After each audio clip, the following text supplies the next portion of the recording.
Hello students. So in today's topic we will be learning about concept of looping. The looping means that when you want to perform a certain task for a multiple times. So for that repetition of the process we need certain kind of concept in C, and that concept is looping. So looping helps you to perform a particular task for multiple times. There are many different loops that are for loop, while loop, and do while loop. Today we will be learning the looping using the for loop. So we will be printing the number from 1 to 10, and for the same we will be using the for loop. So let's understand the concept using the practical.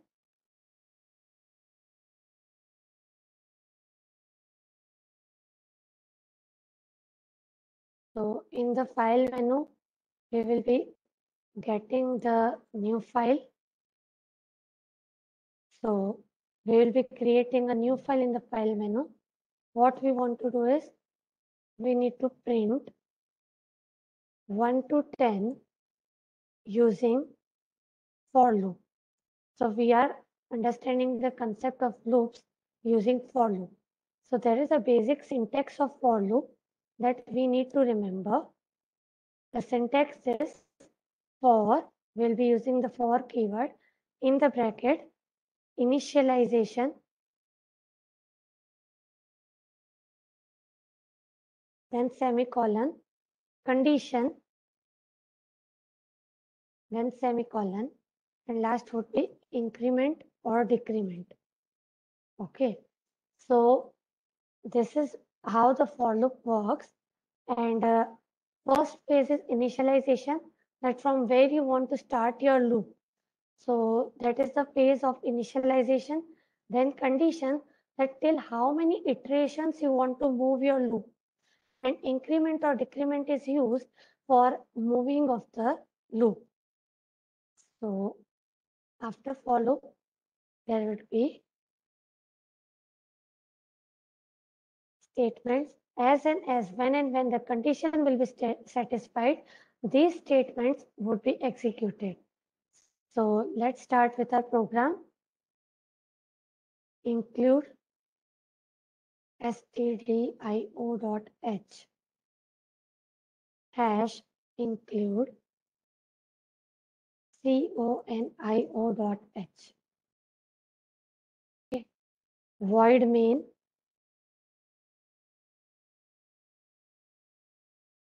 then we will be taking an integer n. This n will help us to move continuously our loop. Okay, so clear screen, clr scr. Now printf the values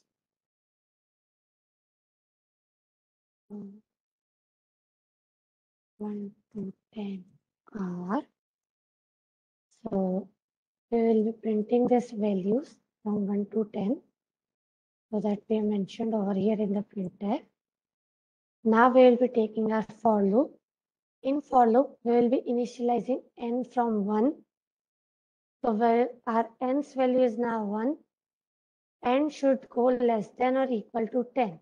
As we want to print 1 and 10 both, so we need to have 1. It should start from 1 and it should go till less or equal to 10. So that both the values are included. And now we'll be incrementing n by 1 using n plus plus. Remember, there should be no semicolon after for. A semicolon means end of line. So after for there would be no semicolon. Now printf percentage d, as our integer n is as our n is an integer data type. So the format specifier would be percentage d. So percentage d, and then it would be n. So what it will do, every time the value is incremented, it will get inside the for loop. After checking that it is less than or equal to 10, it will get inside the for loop and print the value of n. So first, the value of n is 1. 1 is less than equal to 10. Okay, that is true. So we will be printing 1. Then we'll be incrementing 1. So now n has become 2. So 2 is less or equal to 10. Okay, that is correct. So 2 will be printed. Now 2 will be incremented by 1. So it is 3. So n is 3. So now n is compared with n less than or equal to 10. So 3 is less than or equal to 10. True. So it will print 3. The same procedure will go until the value of n becomes 11. As soon as the value of n becomes 11, the loop will stop as 11 is not less or equal to 10. So now we'll be getting our get.ch. We'll be first of all saving the program.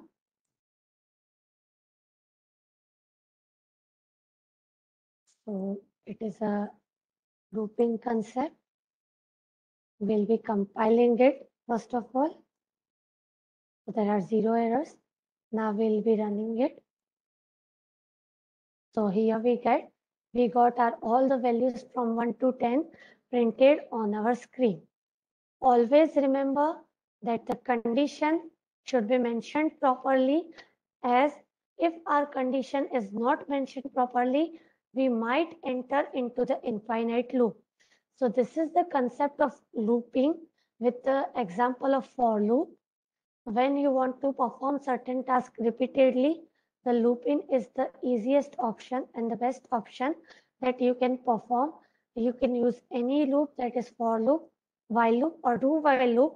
The only three things that we need to keep in mind while looping is the variable is properly initialized, the variable is having a proper condition that from where the loop will be exit, and from where the loop will be terminated, else it might get into the infinite loop.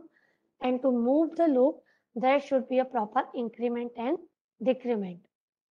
Thank you.